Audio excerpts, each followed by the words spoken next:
Can I ask both of you guys a question? Mm-hmm. Sure. Okay. So what do you feel authentic means? Like, what is authentic to you?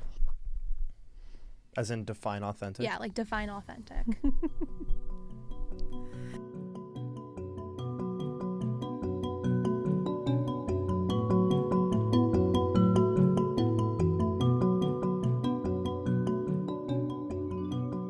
I know that's a big question, and I've seen that on Instagram quite a bit. Like, what does authentic mean? Really, it's being true to your own values, in my opinion. It's being true to your own values. And I think for a lot of people, this whole idea of values, maybe they've never even heard that phrase, like true to your values. What does that mean? I think a lot of people, or I know just from conversations, a lot of people perceive values as ethics and morals, and it's not at all. Values are something that are inherent to you. Mm. And you don't find your values by looking at a sheet of values and saying, oh, that's mine, that's mine, that's mine. Because our tendency then is to choose the values that we think we should have based on all those shoulds. Mm-hmm. The kind of person we should be. You really find your values. You discover your values through how you live your life. Those things that bring you joy, those are the things that are most important to you. Those things that you're willing to fight for, those are the things that are most important to you. So if you kind of substitute the phrase, what are my values for, what is most important to me in my life, those things that are the most important to you are the same as your values. I love that. So if you're living authentically, you're living within that value system. Mm-hmm.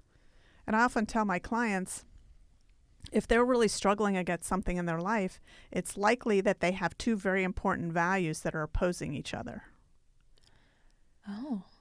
And so no matter what decision they're making, they're going to have to honor one value and dishonor another. And so the power comes in recognizing those two values, the one that you would have to honor and the one you'd have to dishonor, and then making a conscious choice. So when somebody says, when somebody feels like they're victimized or they say they have no choice, the chance is that they're feeling victimized by these two very important values of theirs, and they have to choose between one of them. I honestly have never realized that. That's so, wow. That's so accurate. Mm-hmm. Wow. So a lot of people, when they're in a situation, they'll do the pros and cons. Right. It doesn't quite get you there. Right. The question to ask yourself is, what's important to me about making this choice, which would be one of your values, and what's important to me about making this choice? And if there's more than two choices, what's important to me about making this choice? And then really going through that in your head about what are all the things that are important to you about that. What are all the things that make you angry or bring you joy about those two things? And that helps you to figure out what your values are. And then you really just have to decide on one or the other. Mm-hmm. And when you do it through choice rather than through not having a choice, it's a powerful decision. It empowers you as a person. Right. Yeah, I would say the only thing I'm going to add to that, I think it's being true to your values as they exist today. And so I think that authenticity is, it's a verb, and it like continually happens because people's values do change. That likes and dislikes, and how does that relate to a particular trigger or particular aspect of your life that might be conflicting, that continually changes, especially as life progresses. And so I think the only thing that I would add to that is that authenticity can change, and it can change 180 degrees if you need it to. It's just as your values develop, staying true to that and not necessarily fighting for one value because it's the value that you used to have, instead of maybe discovering what the new value might be because of whatever new situation that you find yourself in.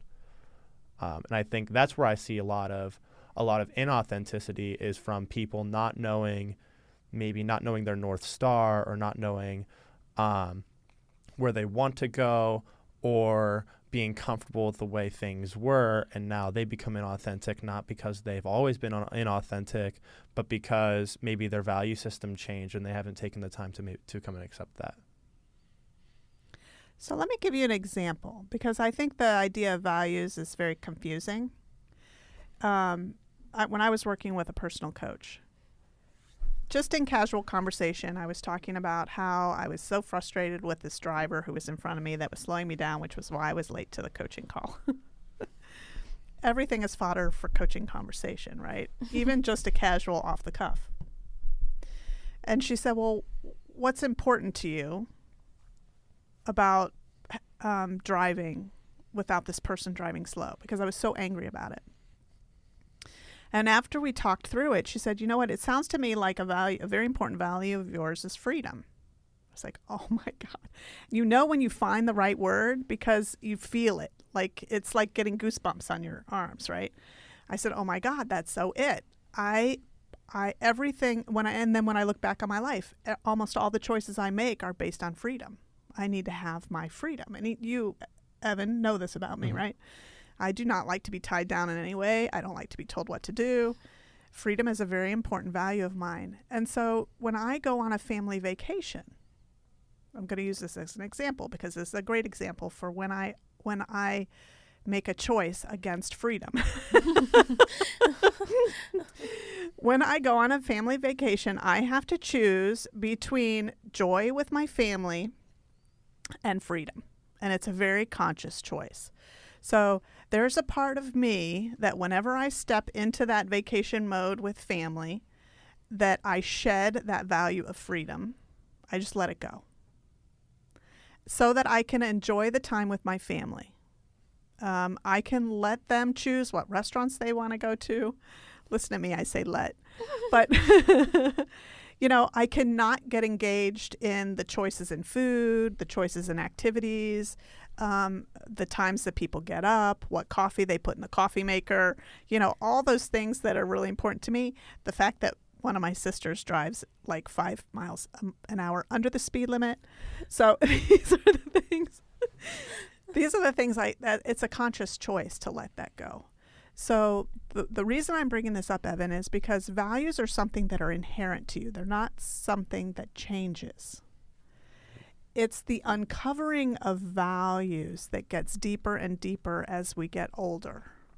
Interesting. So the younger you are, when you begin to think about choices in terms of values, the more authentic you will be at a younger age, if that makes sense. But your actual values are inherent to you. You were born with them. So if you have you have 2 sisters, Evan. Mm-hmm. So you probably, because you're the oldest, you have seen certain character traits about your sisters that were inherent to them as children. Those are directly tied to their values.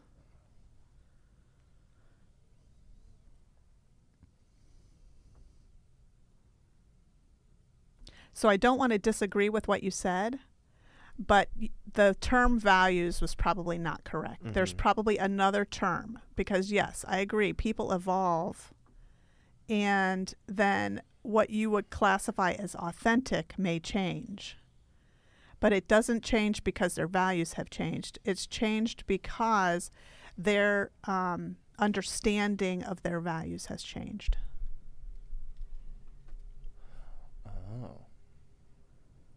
Do you mind if we unpack something about what you just said? Sure. Related to vacations. Uh-oh.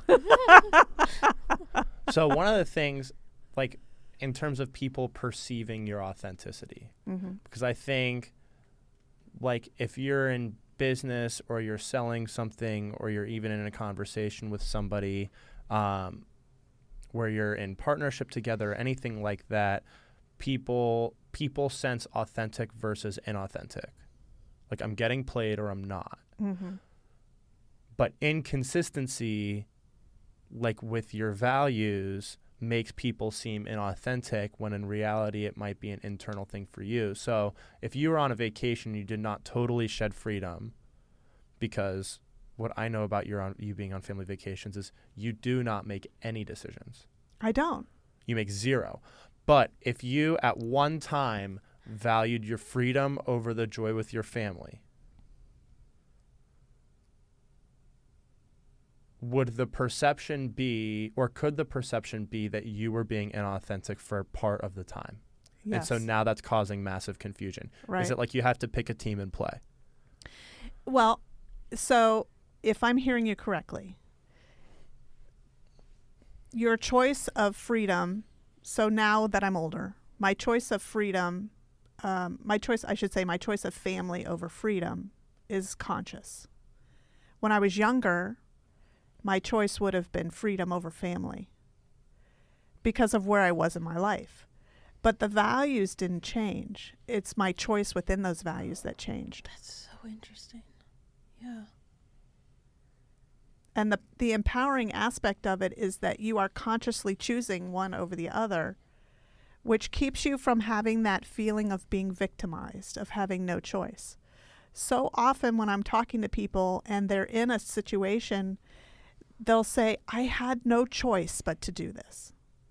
And I say, you always have a choice. If you're not being bound and gagged, like somebody is physically controlling your body, you have a choice. It's recognizing what your values are that has caused you to make that choice. And then even though that choice you may feel victimized by it, once you choose it consciously, it becomes an empowered choice. And who you are within that decision is totally different. Like the energy, the possibility, the opportunity within that choice is totally different.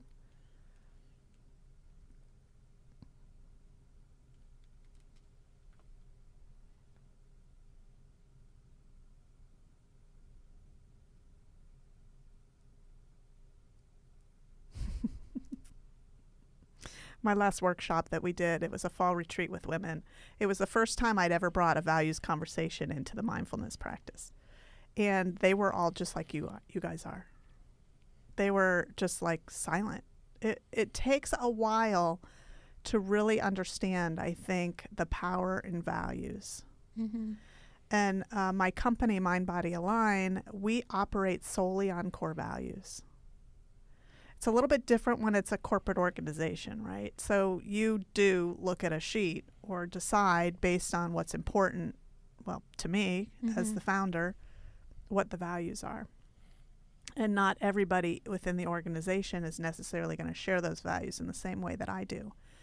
But as an organization, we check everything we do against those values.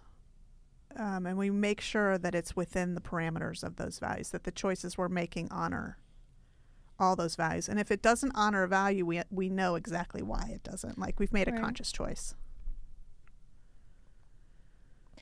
I think it's interesting because that's how like Carter's operated too. And so like I understand that from the corporate standpoint because like those are set in stone. Like but as a person who's constantly trying to not evolve, but, you know, grow and learn and better yourselves, I don't know, it's such a complicated topic. Maybe it's not that complicated and I'm making it more complicated in my head, but it's just interesting that like your values aren't changing the way that you're seeing them. It's changing as you're growing. And how that can translate to other people. It's just there's so many layers. It's definitely an evolution of person. Yeah. And part of it is just being willing to be in the conversation and to be willing to not be right about it. I put right in quotes because our mind is constantly getting involved. Right. And whenever our mind gets involved, it's inserting habits and beliefs. And it's inserting shoulds and coulds and wouldas. And the mindfulness practice is to just continue listening to that. And so that's part of the authentic evolution, is being willing to let it grow and evolve. And as you said, sometimes that's making a 300 or 180 degree turn and just being okay with that. At our last podcast, Evan was talking about how sometimes he'll feel definite about something and he'll express it. But if somebody asks questions and is willing to have dialogue about it and gives him another better way to perceive it, he'll change his mind, which then people might perceive him as being, what was the word you used? Do you remember? People perceive me as being inauthentic when that happens. Inauthentic. It's like I can't find something and stick to it. Right. The alternative would be that I never make a decision and I look wishy-washy. And so it's like, well, maybe this is the right thing, but I don't actually have all the information, and so I'm open to new ideas. It's not how I operate. I operate as in I'm going to go full steam into the information that I have right now. As soon as I have better information to change my course, I will do so immediately. But in that definitism and then change and now new definitism, I look inauthentic. So what's important to you about just driving forward, even though you don't have all the information? What's important to you I'm about going to that? discover more. I never have all the information. Right. So The what's more important about that, though? I value action more than I value data points, or I value research. So when you talk about moving forward and basically taking those risks, what's important to you about that?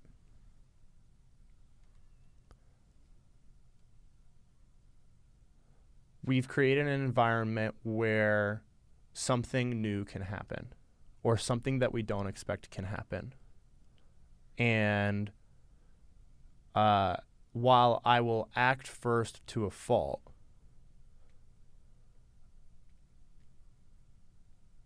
as long as the actions that my team and I are taking stay true to our values, I'm perfectly happy to be wrong and to deal with the consequences. So if you were to describe 3 words that described that, 3 single words that describe the paragraph you just said, the first word I heard was discovery. The second word I heard was action. Mm-hmm. What would be the third word? Trust. Trust. So if we were in the coaching situation, I would put those 3 words down as 3 potential values of yours. Being a discoverer, discovering new things, taking action, and trusting that it's going to work out exactly as it is supposed to. Yes. So that's exactly what I mean by how you mine for values.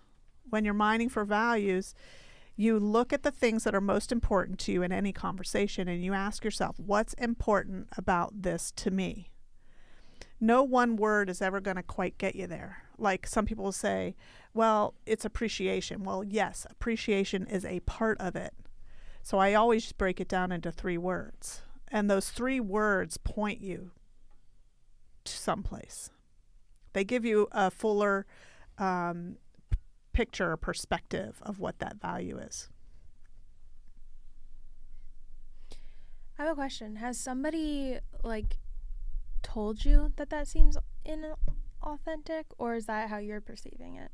I've gotten that feedback several times. Interesting. Yeah. From people, admittedly, who will go into analysis paralysis to a fault. Gotcha. And they will say that. So they're very active in saying, Right. I analyze almost to a point where I can't take action sometimes because everything gets too complex. Right. Because I'm just thinking, I also feel like it depends on the person that you're having the conversation with. Because when you and I have conversations, I feel like what starts as topic A evolves into D or something.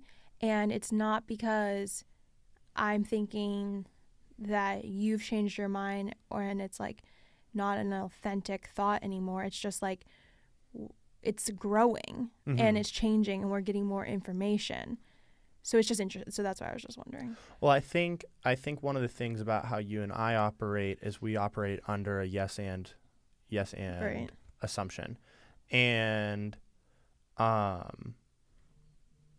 with quite a few of the people that I've received that feedback from, what ends up happening is they get caught up in the thing that I get almost the most annoyed by out of everything, which is, well, we're sort of in this butterfly effect situation. Ultimately, we don't know what's going to happen, but the chances are it's not going to be good. Mm-hmm. And I think that I distance myself from those people very quickly because it just doesn't. It's not how my brain operates. Mm-hmm. But I think with you also will take an idea and then help develop it all the way to the point where we do end up at point D or point E. And I think at least when working with me,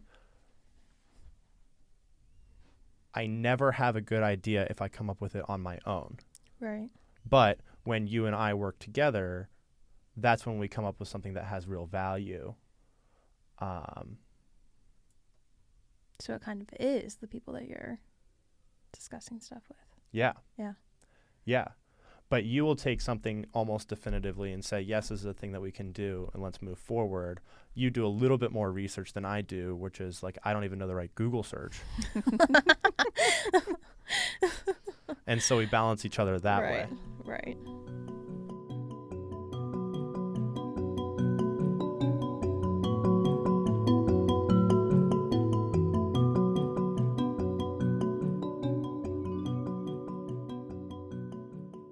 Thanks again for joining us today. If you'd like to connect with us on social media, you can find Annamarie at Mindfully Annamarie. You can find myself at Emily VDW, and you can find Evan at _Evan Ryan. We'll talk to you next week.